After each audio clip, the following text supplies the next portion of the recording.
I'm so excited about the word I have to share. And I pray that it gives you a fresh, healthy, strong new look. I want to let you know God doesn't play favoritisms.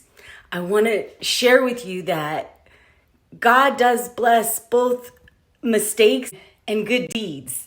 God blesses a good hand, but he also blesses a bad hand.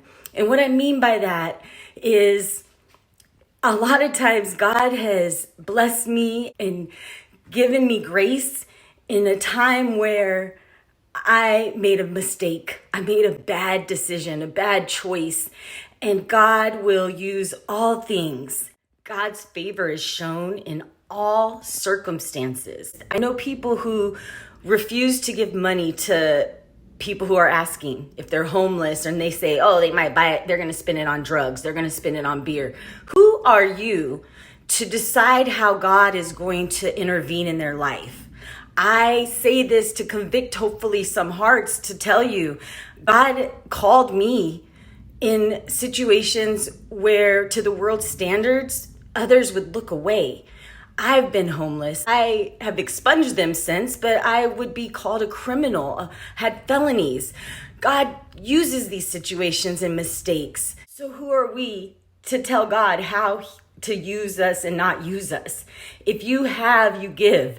I don't care if the person might go buy drugs with it. Maybe you do. But I believe in a mighty God who can use situations. It could be an overdose that gets that person to the next place they need to be. So maybe my money did aid them in a not good way, but God is greater than I, and I am his child. And if I've been placed in a situation and I'm asked for something that I have and I can give, I don't put parameters on it. I don't put limits, because I'm not to judge how they spend what God is telling me to give them.